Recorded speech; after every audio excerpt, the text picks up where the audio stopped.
ఇక్కడ నిన్న రాత్రి జరిగినటువంటి పియూసీ విద్యార్థి శిరీష యొక్క ఆత్మహత్య కారణంగా మనము ప్రస్తుతం IIIT కళాశాలకు వచ్చాం.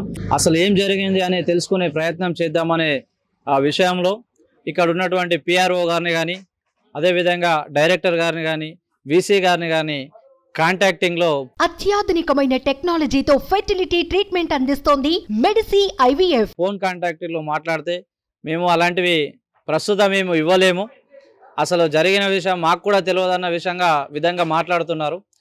అరగంట సేపు వెయిట్ చేయించారు మమ్మల్ని సుమన్ టీవీని, కానీ ఎవరు కూడా దానిపైన రెస్పాండ్ అనేది కావడం లేదు.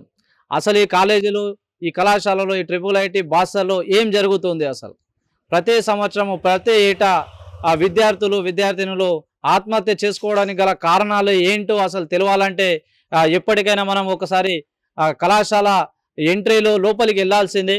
అక్కడ లోపల జరిగిన విషయాలు మనకు తెలిస్తేనే అసలు ఇక్కడ సమస్య ఏంది అనేది మనకు ప్రజలకైతే బయటపడుతుంది. అసలు వీళ్ళు ఏం జరుగుతుంది అనే విషయాన్ని అడగడానికి కూడా మాకు అవకాశం ఇవ్వడం లేదు. VC గారు కానీ డైరెక్టర్ గారు కానీ PRO గారు కానీ ఇక్కడ ఉన్నటువంటి CI గారు కూడా అందరినీ ఫోన్ కాంటాక్ట్లో మనం కాంటాక్ట్ అయ్యాం, కానీ ఎవరు కూడా మనకు రెస్పాండ్ కావడం లేదు.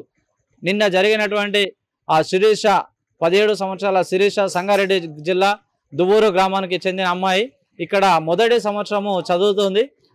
వాళ్ళు మనకు ఇతరుల ద్వారా తెలిసినటువంటి సమాచారం ఏంటంటే అమ్మాయి ఇంటి కారణాల వల్ల లవ్ అఫైర్ వల్ల సూసైడ్ నోటు పెట్టి చనిపోయిందని చెప్పేసి చెబుతున్నారు.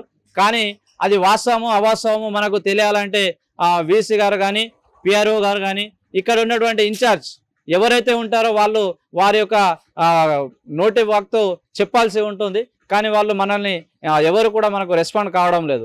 ఇది ఇలానే పునరావృతం కాకుండా ఉండాలంటే ఈ యొక్క IIIT ఎవరైతే అధికారులు ఉన్నారో వాళ్ళపైన ప్రభుత్వం ఖచ్చితంగా చర్యలు తీసుకుంటేనే ఇది ఇలాంటివి ఇంకోసారి పునరావృతం కాకుండా ఉంటుంది. కాబట్టి సుమన్ టీవీ ద్వారా ప్రభుత్వానికి మేమైతే తెలియపరుస్తున్నాం, దీనిపైన గట్టి చర్యలు అయితే తీసుకోవాలని చెప్పేసి.